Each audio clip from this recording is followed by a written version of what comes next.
Hello and welcome, Jeremy Moe. Hi. Yeah, reached out when I just Pleasure. started a couple years ago. So Yeah, thank you. Well, it's nice to be back. Have you on ground? Yes. Yeah, it's nice to be back here. That's one thing when you get old, you know, what the heck? Everybody wants to see what the old guy says, so that's kind of fun. Yeah. So what is it like coming back 30 years later? Does it feel, You know, how does it feel? It does. I mean, there's a lot of, I have so many memories of Yeah. Tualatin. I can't even begin to tell you how many there are because, you know, I used to sometimes stand out on the freeway. The golf professional would, you know, the assistant golf pro Yeah. would pick me up and take me out here at crack of dawn, and my dad would come and pick me up after it was dark. You know, we had a lot of days that we played a lot of golf here, you know, so. So Bruce was telling me that you guys would sit over by that We would sit on that putting green and putt for hours.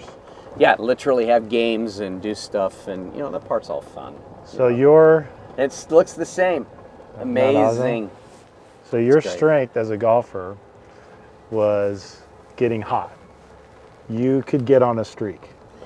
You know, when I was could really good was when I was striking the ball really well, because I was a good enough putter to score well if I struck the ball well. This lake that used to be here was Yeah, never not there. like that. I used to hit balls from about where the middle of that lake is, right up the 18th hole, fairway woods and stuff like that, because it's hard to find a spot to hit, you know, longer clubs even Right. back then. Right. And so when it was a day when there weren't very many people out here, I used to just stand there and just rip shots right up the fairway. And what people don't realize is there used to be a bunker across this the old Right. course, and where all those trees were, there used to be a bunker in between these two holes, a big, long bunker. That was all Wow. taken out, and I think my dad planted the trees. So you can tell, I mean, that was a good while ago. Well, they obviously have gotten a little bit bigger Yeah. since then. Well, they have. And of course, there was the old 14th hole right here, which Yeah. I actually made a hole in one on and then took you the hole did? out. Yes. So that was hilarious. And I'll tell you, it was the best one. Bruce was playing with me. I think I hit one of these limbs and it kicked it onto the green, went in the hole. I'm like, oh my God. I almost didn't want to count it. Oh my And gosh. he says, I'm putting that in the paper. I said, no, you're not, dude. That's crazy. So yeah, looks great out here though. Looks Yeah, so looks like you're- things are good.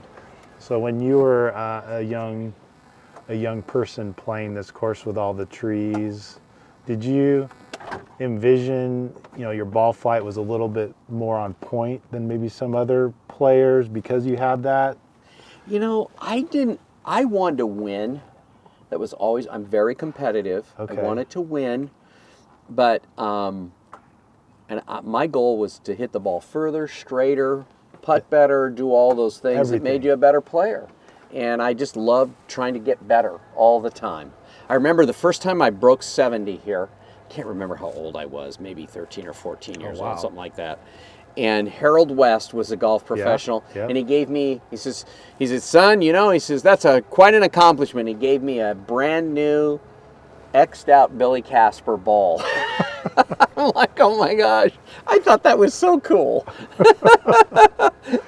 That's funny. Now that is funny. Harold is quite the accomplished pro. He might be the greatest pro in Tualatin's history. He's in Yeah. the Northwest Hall of Fame. No question that Harold West was a very, and you know, and I think in his day, now I knew him when he was much older, but he was and his son worked here for a while too. Oh, but okay. but I'll tell you, he was, you know, he was somebody you looked up to until Yeah. he retired. I mean, and I think he was a good player in his day. Now He was you a know, very good player. He Yeah. won a lot of stuff. and he played in, you know, tournaments like the Northwest Open and the Oregon Open and the Washington Open, and all things he won. yeah. And which you won as well as an amateur, the Northwest Open.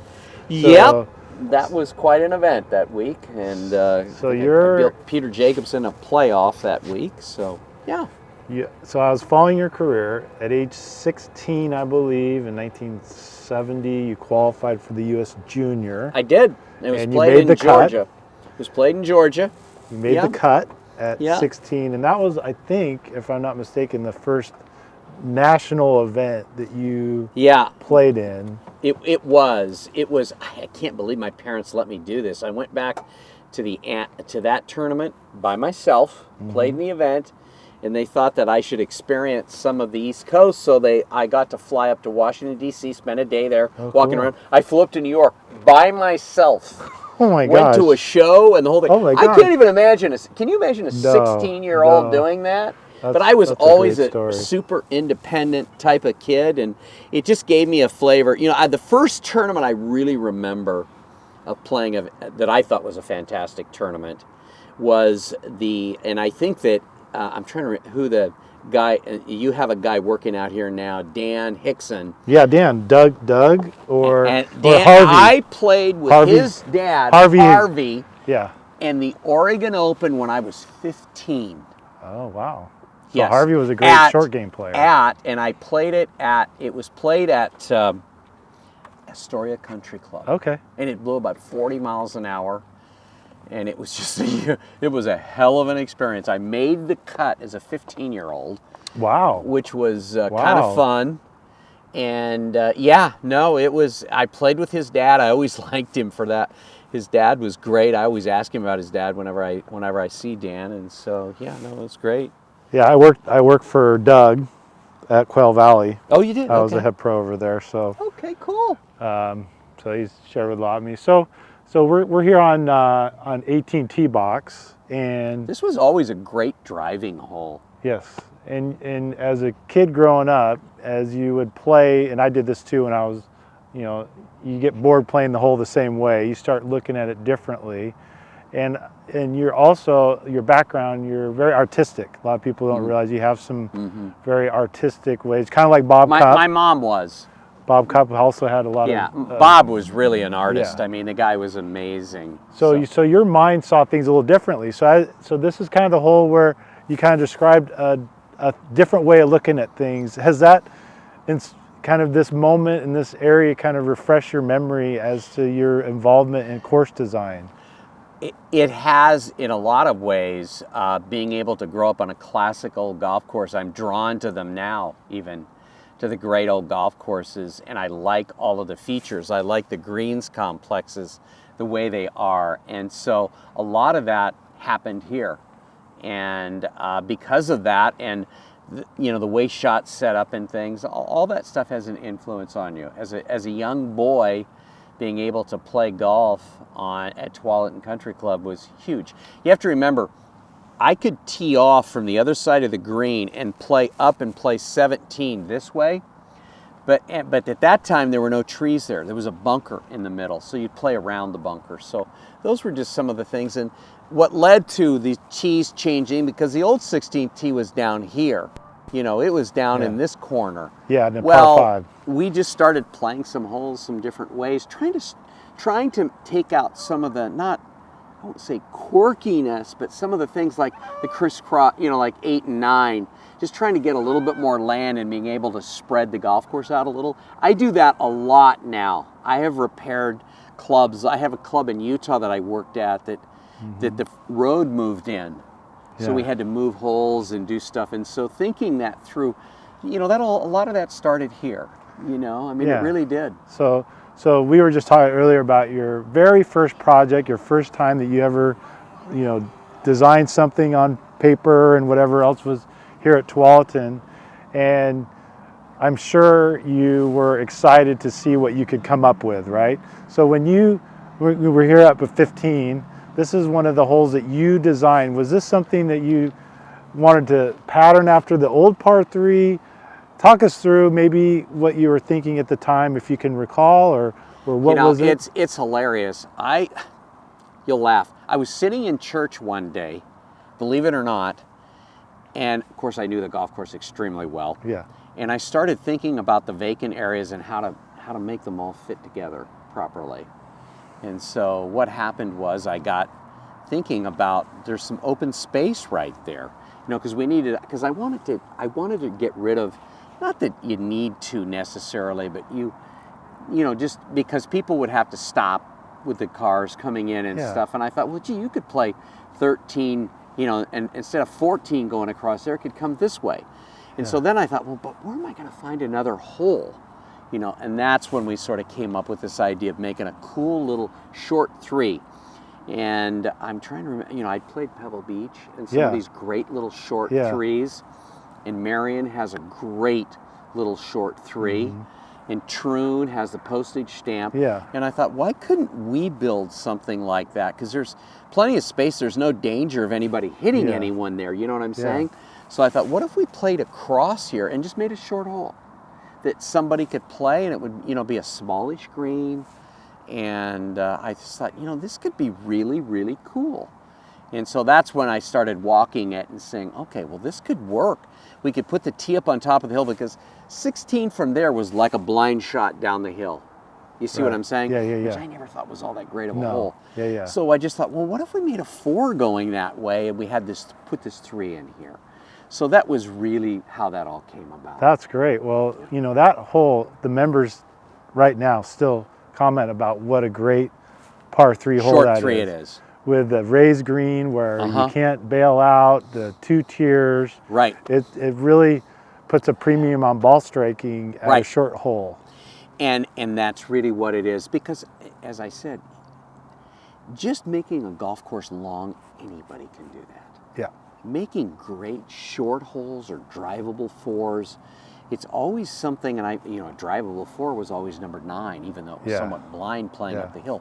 So I have always loved short 4s that you had an option of Yeah. trying to hit a driver or something and lay up in a Yeah, just like Ghost Creek, who I was the head pro before on hole 16 or 17, right? That was a great hole. Think of 16 and 17 there, how 16 is this Yeah, neat sure. little Yeah. downhill hole. And then I used to stand at Ghost Creek on 17 to try to place the tee, and I just hit a bunch of drivers down there. Now, obviously, Yeah. the guys hit it a lot Yeah. further now. But I'll tell you what, being able to have a drivable 4 where there's some risk reward with the creek in there, I thought, this is pretty cool. Yeah. So that was very influential. I mean, a lot of it started here, but it expanded to other projects like it does with anybody. Well, you see, you shot 69 at 13 or 14. To come up with hole 15 at your very first project is a testament to, I think, a natural affinity and ability to think things through that is not common amongst your average. Well, the problem with players today is they want to make every hole 500 yards for a par Yeah. 4, and they want to make every par 3 235 yards. Yeah. And the reality is most people can't play those holes. Yeah. And so how do you make it challenging for everybody? You can still make a short hole that's got some really cool, and we saw that even last year at the US Open, which Yeah. I love LA North, and that little 15th hole where they, that you almost had to make birdie there, but what a neat little green that is Yeah. sitting in there. Yeah. And I remember playing that the first time.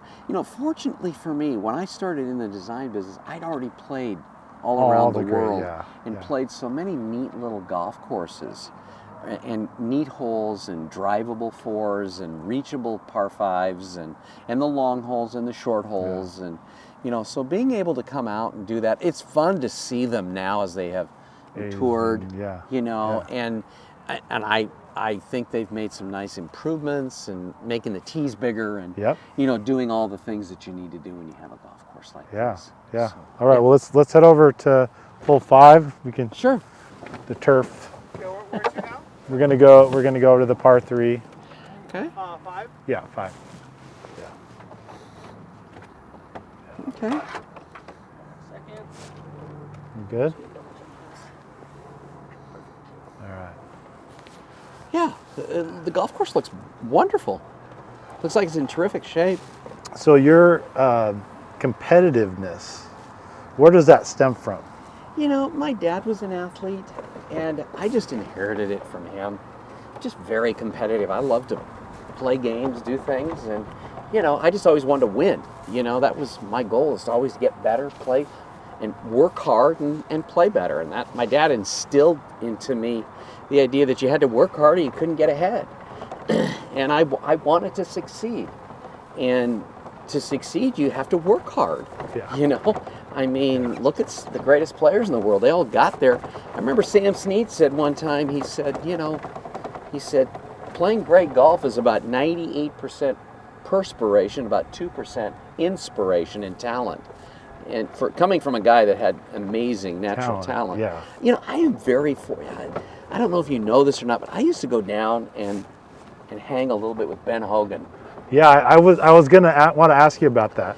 Ben Hogan was so nice to me, taught me a lot of stuff. I remember going down there before I qualified to play. I was invited to my first Masters, and I mean, he gave me some terrific advice. Just he was subtle about it. He didn't try to tell you what to do on everything. He just said, "Okay, John, here's some things you need to think about." I could tell you a couple of funny stories that he told me, but I'm just saying he had some amazing stuff that he taught me about that, you know. So, Well, I see you played his clubs, you had the hat.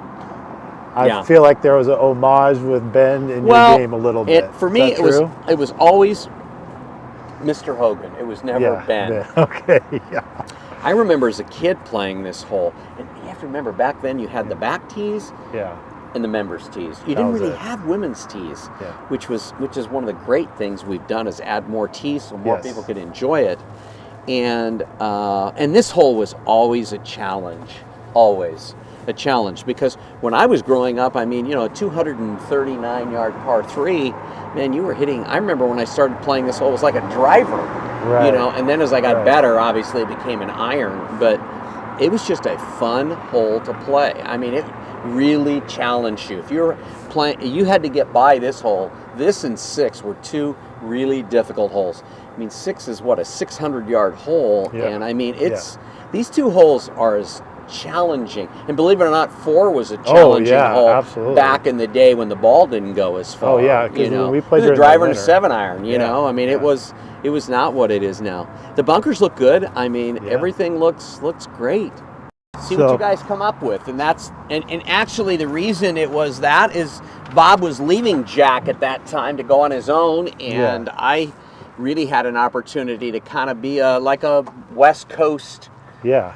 You know, he lived in Atlanta, Florida, and Atlanta, and I mean, he came out here every couple weeks, and it was my job in between to, you know, keep things rolling, and we were kind of like partners in that sense that we worked together on that stuff, and you know, that was part of the fun. So I got a couple questions. One was Gay Davis, Pumpkin Ridge, the idea of hosting a U.S. Open, and from what I understand, you had also had similar thoughts of wanting to have a big USGA event here in the Portland area, and the genesis of Pumpkin being part of that. Well, I wanted to build a golf course there for me because the Northwest had never had a U.S. Open.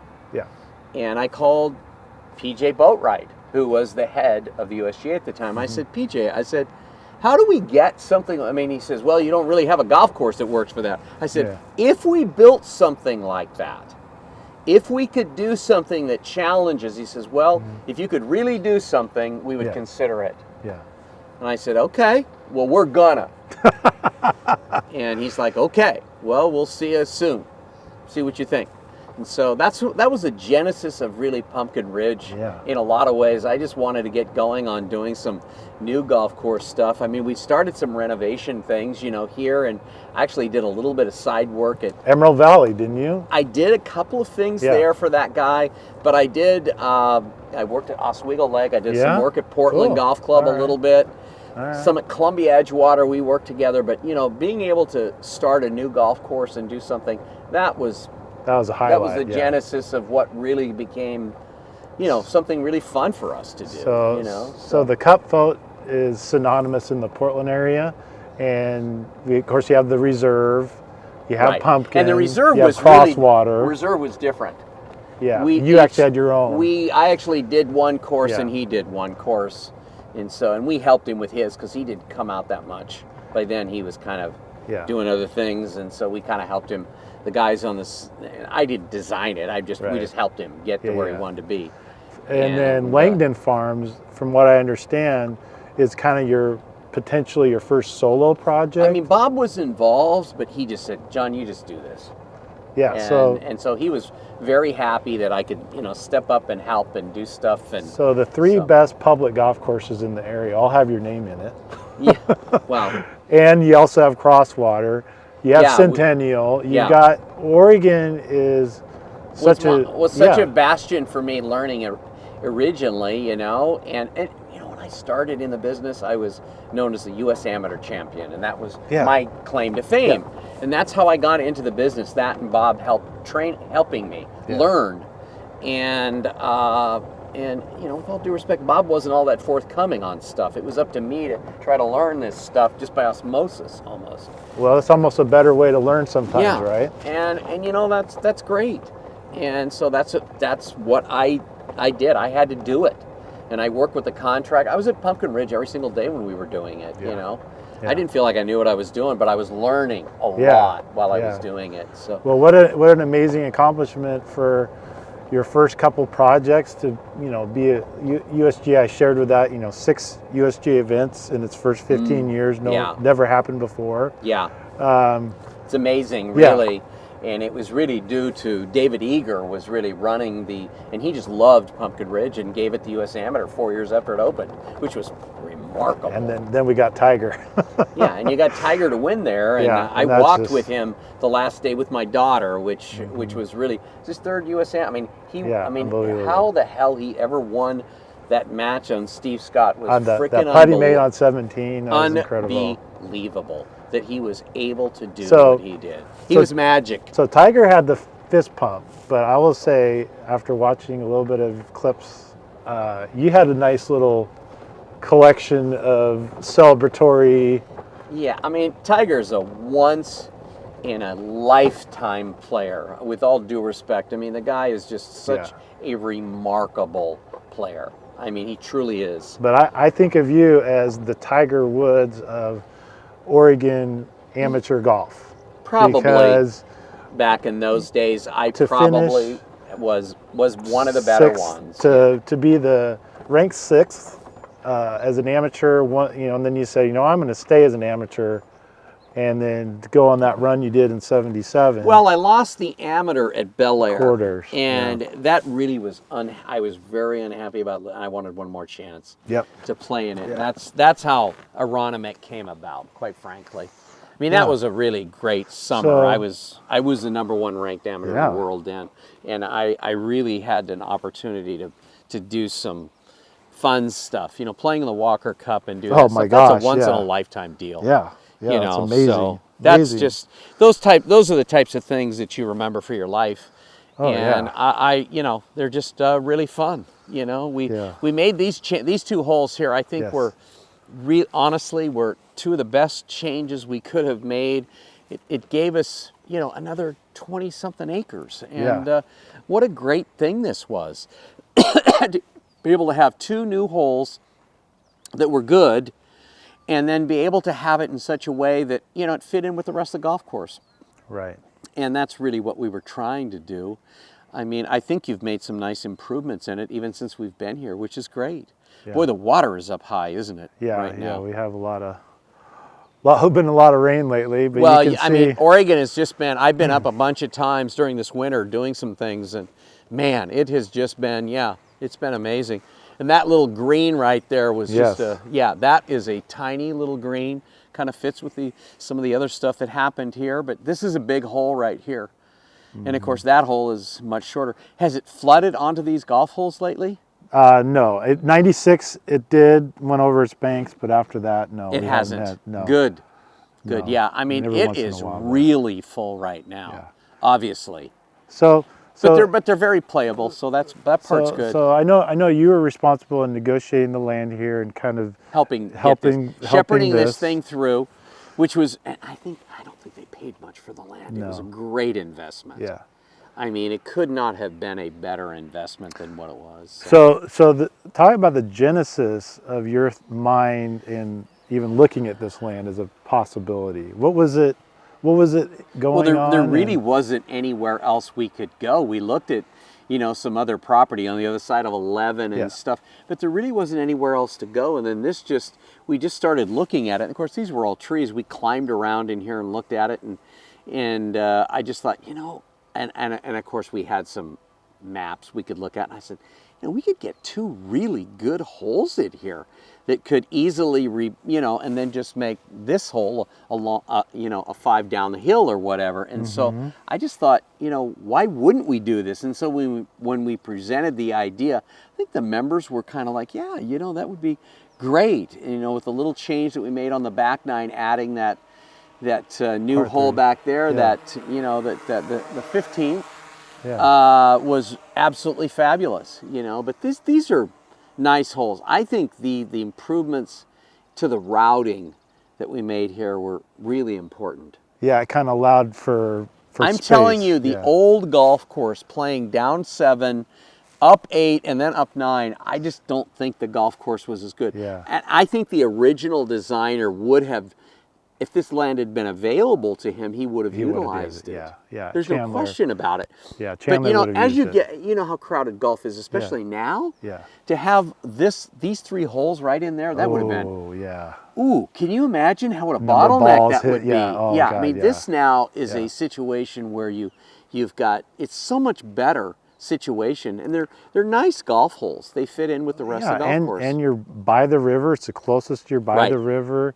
You have a lot more nature. I mean, it's just a great. And it's not surrounded by homes. It's Yeah. part of the same as the rest Yeah. of the golf course. So I just thought, It fits in pretty I nice. thought it was, you didn't have to tear up the whole golf course to get this. Yeah. Which I thought was really a good Yeah. thing. So I'm glad we did this. I'm very pleased with, we got the routing in the right place. You always can make tweaks and improvements in bunkering and things like that, which you have, and I love what's happened. But I'm just saying, I think it was just so important to get this land. Oh, yeah. And it was so inexpensive. Yeah, Too. it had to I be. don't remember what we paid for it, Yeah. but I don't think it was hardly anything. So, And it was just floodplain. so you know, I love the dogleg right on 7 with the bunker in the middle, and Yeah. 8 creates it's the talk of the town. Everybody when they play 8 for the first time. It's a tricky little hole. It's a tricky hole. So And you got to be spot on. I'm surprised that oak tree has made it all these years, but wow, it has. That's good. it's about a 20-yard gap between the water and there to hit a shot in there. And there's always debate amongst, as that tree, Ages. and gets a little bit over, or Yeah. and the green size, Yeah. it seems like it's shrinking, or it feels. Yeah, you've got to keep that green at the scale that it is, Yeah. at a minimum. You could always Yeah. expand it. If that tree ever dies, all I told him was, I said, well, then you could expand the green a little bit, and you could put bunkers on the right just to achieve some of the same elements. Okay. At the I like time, that. that was something we thought about. But that little green, it's a short hole, so you just got to be very precise. You can bail out a little bit, but you've got to avoid the tree. So the history of that tree, was that something that you kind of like, as you're routing, you're like, oh yeah, Well, we like that found it. tree. It was just, it was all, this Yeah. stuff, So, looking at a map, it's just a cool tree, and we just thought, well, and I'm not huge on trees, but Right. but I just thought, wow, that's an asset that we just can't tear it down. Yeah. I mean, we could have Yeah, ripped you it could've. down and put more put a bunker on the right, or change the scale of the green. I think having it along the river there is really cool. It has Yeah. to be up a little bit so that, the one rule that you always have is you don't want a green to go under on a flood if you can. You Yeah. want to keep it up. Now, you're in a floodplain, Yeah. so you can't Every build once in a while, everything yeah, up. yeah. You know what I mean? You have to be careful how you do it. But we did get it approved, and I remember coming out here with the city of Tualatin and all the people, and they Yes. approved it, and Good. which was good. It was a struggle. Yeah, but, that's what I heard. That's what I heard. So, Yeah. number 9. If we could walk over to number 9. Sure. So, in one of the articles, as the course was being redesigned, and you had talked about 9, it was, you talked about other holes at Riviera. So Augusta National, number 15, with the water behind and the lake in the front, and This there was has a some little thoughts bit of the that, elements. right? This has a little bit of the elements of 15 at Augusta National. Not as long, Right. but it has some of the same kind of elements of that. And so you drive out to the top here, then you play straight downhill. And and the shot into the green is tricky. You know, I mean, it really is. It's a challenge. I love how they've expanded the tee box. The tee box. It looks absolutely great. You know, I mean, this is a tough little shot right here. Yeah, yeah, because it kind of narrows in a little bit. It does a little bit, and if you're a fader, it's a little bit harder to. It's extremely difficult. This is a shot you've got to hit a great tee shot here, and then you're rewarded with a shot down in the green. But the shot into the green is no pushover. I mean, it's not that hard. It's not that easy. So we felt like this would be a nice challenge to finish. You know, and I think it has proven to be a good one. Mostly it just gave us a little more room where we weren't crisscrossing holes and playing up and then coming back to the tee and playing up 9. Yeah. And 9, was a 250, 60 yard par 4. Yeah. Imagine if you had that now. You know, that would not be what you want. No. So, and it just opened up some space. So from what I gathered, talking to some other people, there was some thoughts, maybe design-wise, to dogleg it a little bit more to the left. Yeah. And use some of that peninsula area. There was some funds, or just kind of. The reason we didn't do that is we were afraid that the bank there would erode, and the river would, because the river runs like this, that it would tear all that out. I mean, you could still take out the trees there and still do that.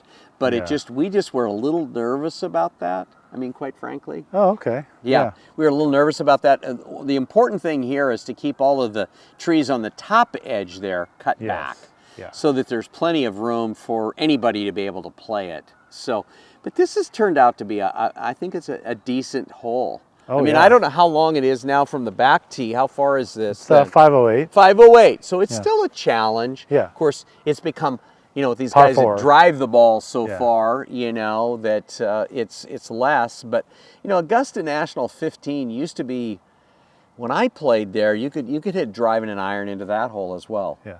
I mean, it wasn't a super long hole. Now, they've since lengthened it back to the left, but back when I played there and you were playing with persimmon heads and things, you drove it out to the top of the hill, and then you played across a lake down into that green, but that green was downhill like this is, and you had hit a great shot into that thing. But I mean, there were days you could hit a 3-iron or a 4-iron into that, so it wasn't that much different than this. So I mean, unless you buy somebody else's land here or something. Plus the fact you need to be able to drive it out to the top of the hill and then play down into the bottom. Yes, in today's world, it probably almost a par 4.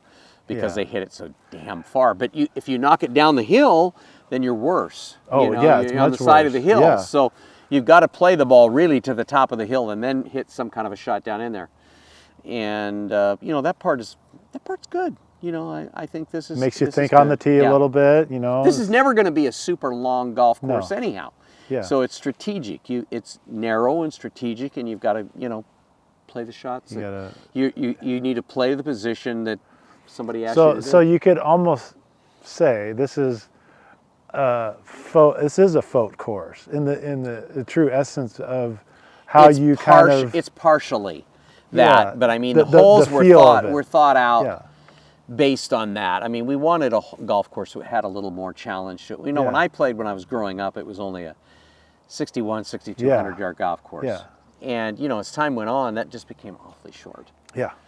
Even in today's world, it just so you could make this like a par 70, like the course that you did, where this would be a really difficult par 5, and then hole number 11 that's also a little bit short. You could turn that into a par 4, and you would. And the thing that makes that hard is just all the rolls down there, which have not been taken out, which is good. So we never wanted to mess with that because I thought that's Mother Nature. I'm going to be speaking on the Missoula floods. And the sand that got deposited here, and the water that came and made these ripples, this made this a perfect golf haven with the sand and the trees and the slopes and the river. And I think the front 9 was the first 9 that was built, obviously. They flip-flopped it. Yeah. So this is now the front 9 because they moved the golf shop. Right. But I'm just saying when the golf course way back in the 12, I think that and that golf in the back 9, you have to remember, was way more open in my day. There was hardly any. There was nowhere near the kind of trees my dad was probably part of the instigator of trying to plant some of these fir trees so the 2 nines would match. Oh, okay. So they took out the big bunker in between 17 and 18 and planted those trees in there. Oh, okay. Now, if it were today, if it were me, I probably would have left the bunker and not had the trees. That's just me personally. Yeah, so the original the original golf hole, if you look at the old original golf course, they had a great big huge bunker in between the 2 holes. Oh. Yeah, big bunker. It ran probably about 60 yards. Oh, that's cool. Yeah. That's cool. Yep. All right, Historically, well, if you look at that, that's what was there. So 7, 8, there is extra land on, you know, you could push 8 back a little bit off the tee. You I could. guess. You can. Or you could use both tees almost in the same spot. Yeah. Some people have been talking about reversing the order. You know, they're worried about the green going into the water. And I don't think there'd be anything wrong with bolstering up that green a bit. That we always worried about that. Most logical next thing that could. I think so too, and maybe rebuild that green and make it a little more bulletproof, and actually put some stuff underground that was almost like, I mean, you could put something in there where it couldn't wash away, so to speak, you know.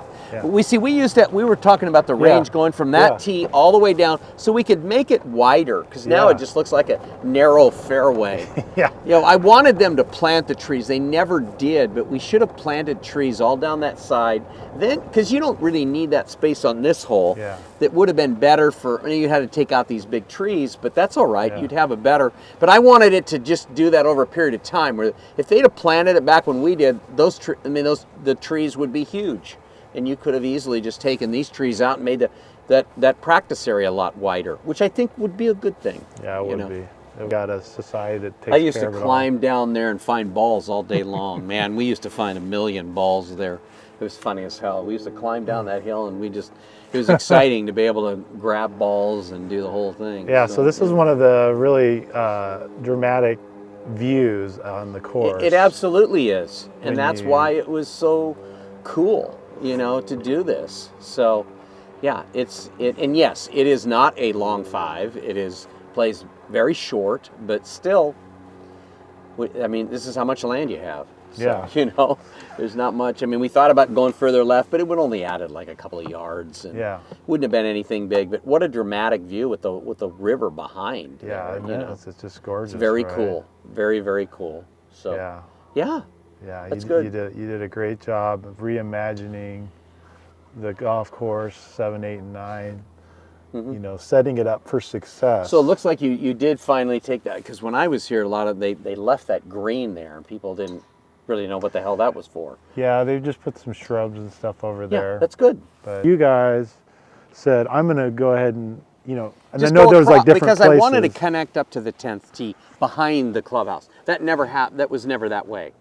So you see, you played 8 up back there, and then you walked back and you played 9 up the hill. So you never went that way. So now we had to have a way to get over to 10 without coming all the way back up here. So we decided to build a little, I remember walking that thinking, you know, we could have a path that goes from here around over to the 10th tee. And so how you position the green with the pond there was just like almost perfect. Like you have a little bit of area that you can run something up if you're a little bit more bold. And then absolutely, if you can fly it higher, you can, you know, carry it and let it stop. But then you have all this area to the right where you can bail out. It's a big time risk reward shot. I mean, if you're trying to make a 3 or something, you've really got to hit a great golf shot. I mean, and that's really what it was all about. So, and of course, back in my day, the ball didn't go as far, so it was a driver, and it could be as much as a 4-iron in there or something. So it was good, you know, to have that. I mean, you've cleaned out a lot behind that green, which you know, at the time we weren't able to do as much of that because the eyes were on us, so to speak. But I love what you've done now, and I think it looks absolutely fantastic. Absolutely. Right, and you know, having played the game, you would sit up here with a long iron and go, okay, I got to hit a good shot here, right? Well, you had to. I mean, and, you know, when you tuck the pin left, man, you better hit a great shot. Because there's no margin for error there. And really, in a lot of ways, if you think about it, this is about the same fall as they have at 15 at Augusta. Yeah. And so when you hit that shot into that green, you've got to just carry the water, and if you go too far, it bounds down the hill and goes in the water. So I mean, it's a tough shot. I mean, obviously we don't have the space behind this green, Right. but wow, it has some of the same similarities. Yeah, no, it's kind of a cool hole, to say the least. It really is. Yeah. Yeah. And it'd be better. I mean, if you could move the tee back like 40 yards, for today's world would be great. Yeah. You can't, but that's okay. I love the fact that you put a nice big, putting green up there. I think that's all good stuff. We still had the golf shop over there, and we just, the old 9th green, you put it right on top of the old 9th green, which was good. I mean, you can still find the tee over there, I'm sure, just like you can. But there's so many good things that came out of this. I mean, spacing the golf course out better was critical. Oh, you didn't have the crisscrossing. You didn't have play 8 and come back to 9, and 9 was really not a good hole. Yeah. 260-yard par 4 up the hill, Yeah. through trees, blind. That had just about all the bad elements you could have. And so this is a much, much better finish now. Oh yeah. 7, 8, and 9 are great. Yeah. When you play 4, 5, 6, 7, 8, 9, I mean, that is It's golf. a stretch of golf. That's a pretty good, solid bit of golf, and you've got to do it. So that stuff is all great, And how the mixture of the holes. I just try to build great golf holes. I mean, the order they're played in sometime is important, but it isn't critical. Do you know what I mean? Yeah, Augusta National, for instance, they reverse 9s. That used to be played. The front 9 was the back 9, and the back 9 was the front 9 years ago. But there's just so many. You really need to build great golf holes, and then everything else will take care of itself. Well, this golf course has stood the test of time since you made that design. I remember some of the early comments when you made and it kind of got completed as a little bit of some people didn't like their dues being raised, and some people didn't like the change because they liked the old. But yet now the validation. Now when you look back on it and you go, oh no, that was the right thing to do. 100%, I mean, we knew right? that it was at the time. But you're always going to have, with all due respect, you're probably going to have some older members who don't want to change anything. Yeah. And that's okay. But, everybody's going to get old. And Yeah. sometimes change is necessary to make it better. Yeah. And when there's an opportunity, I mean, the land that we got down there, that was a tremendous opportunity. People wanted me to look at trying to build the tee back on the other side of the river. Yeah, I hadn't on heard 9. of that. And I'm like, that's not going to work. Then you'd hit all your drives into here and have a blind pitch up the hill. I said, no, that's a terrible idea. Yeah, because some people are like, And how would you build a bridge across No, that? I yeah. mean, geez, you talk about spending money. Can you imagine having to bridge that? How Yeah. much that would cost? oh gosh. I yeah. said, guys, that's not even viable. Then they wanted to move the tee back where 8T was and play 9. I said, I've played that hole. I said, it's not that good a hole. So the reality was, I think what we were able to do here, I think was good. It's pretty awesome to see. It's fun to Right, come back and see the golf course. It's doing good. It's busy.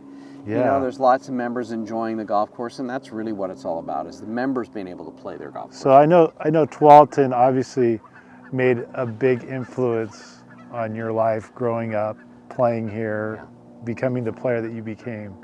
But to also have the opportunity to give back, to come back here 30 years later and to see that work that you did, and to see that it has carried on, that your and work it's gotten here has better. carried on. And it's gotten better. So how does that make you It's gotten feel? better and better and better. I mean, it's a big source of pride that hopefully we left it a little better than we found it. yeah. You Yeah, know, right? And that's really what you want to do. I'm not one of those guys that just wants to use it and I don't care when I die. I don't care. I mean, I don't want it to be that way. Hopefully I made a small difference in making it better. And that's, some of the old guys, I remember Dr. Rosenblatt saying, John, I think you're going to bankrupt the club. I said, a better golf course is never going to bankrupt a club, even back then. And and he said, yeah, you're probably right. And I mean, he was a nice old guy. Yeah. I caddied for him a bunch, and he was a wonderful player. And Good person. I still remember caddying for him. I mean, he was a character, that guy. He was very competitive, and yeah, all that stuff was good. Captain of the Stanford golf team. He Yeah. was a really good player. Yeah, no, he was a good guy. He was a good Yeah. guy, and I'm glad. You'll laugh, but he was a member here. I have worked for 25 years at Ironwood, and he was a member there. They don't even remember him there, Wow. but I remember him telling me he was a member there. Wow. But yeah, no, I do work for them. They have 36 holes.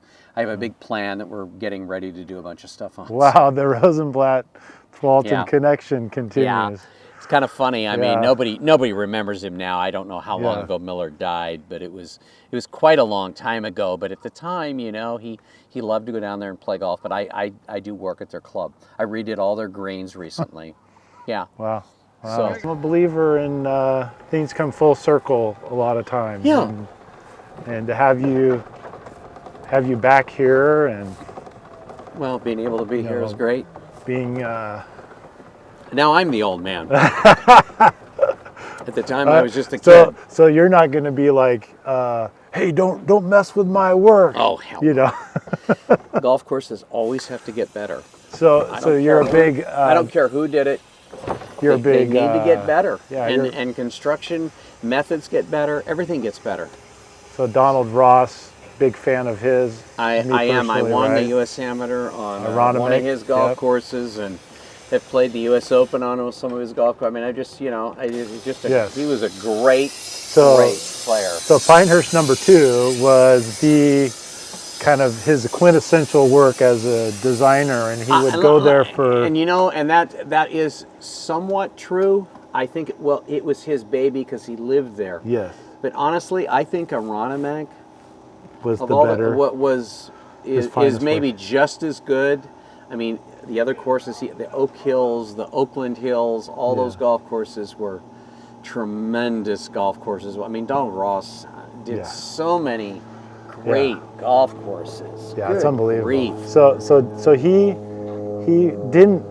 To your point, he didn't just complete the #2 and he was done. He would go back there time He and time did and almost time 400 again. golf courses. Think about that. He was gone all summer on the train doing golf courses. He didn't do like I did, which was travel to the site almost every single week. Yeah.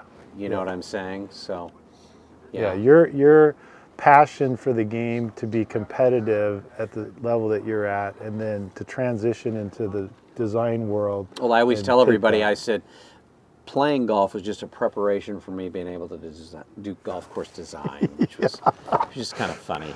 Yeah. That experience, you know, that was the greatest experience ever, being able to play in the Masters 3 times and Oh my 5 gosh. Opens and all that kind of stuff was all great stuff. Even though my career was kind of cut short and everything, it was still, I mean, I traveled to 6 continents playing golf. I mean, that's pretty good. And you had some success along the way, right? little bit of success that here and feeling, there. that feeling of, Yeah. you know, hoisting that trophy can be pretty exciting. Well, it's pretty fun to have won some of those events. I'm not going to tell you. There's no greater high in the world than winning a championship. But you know, that was a long time ago. And being able to do work on golf, you know, that lasts a long time. Yeah. And I love that. Yeah, your long-term satisfaction in life probably stems more towards all the courses that you've been involved with. You know, I've lived a great life in golf. You know, I always say, if I died tomorrow, I will have had one of the best lives of anybody could ever have, because I've gotten to play at the highest level. I mean, I played golf with Ben Hogan's, played in an exhibition at Riverside with Sam Snead, Oh played my with gosh. him in a tour event when he shot below his age. Yeah. And, you know, knew a lot of those people, was fortunate enough to have probably one of the last younger guys that ever got to know Mr. Hogan at all. Wow. And being able to play in different parts of the world and some of those things has been a joy beyond joy. And then being able to work on some of the golf courses. I mean, I still have a bunch of things I want to do as far as designing golf and stuff. I mean, I know I'm getting older, but I still love doing it. I've heard through your wish list that you have always wanted to do something on the Oregon coast. I do want to, and we'll see if that happens. But that she's very close to her family. Well, I so. know it's been 30 years, but We hope the next time it's not going to be another 30 years. And It you'll won't come be. by. You come by and bring your clubs with you, and you know, It's go pretty play fun. with Bruce. It's And pretty fun being back here. I mean, I don't think there's any question about that. I'm looking forward to seeing some old pals. Let me just put Yeah. it that way. Yeah, You know, wow. because Fred is a great guy. He's a little bit older than I am, but Bruce and I are the same age, and there were so many people that are gone now that I enjoyed having the opportunity to know and play with here. I caddied a lot here, you know, Really? from the time I was 12. So I caddied for a lot of the members. So. Wow, I didn't know that. Yeah, I did. Wow. I caddied a lot for the first 3 or 4 years I was here Wow. at the club. Yeah, I caddied for a lot of the people here. Yeah, so that part's fun. Tom Fazio, he was a caddy in Pennsylvania, and he would watch the senior golfers hit 180-yard slices, and he said, "I'm going to design courses to make sure that those Guys can still play it. as Played golf. I said, hey, I'm probably one of the few people I've played from every tee. I played from the very forward tee. I moved back and then over away Yeah. to the very back, and so, I've had a pretty full golf life. Yeah. I don't think there's any doubt about that. Yeah. So.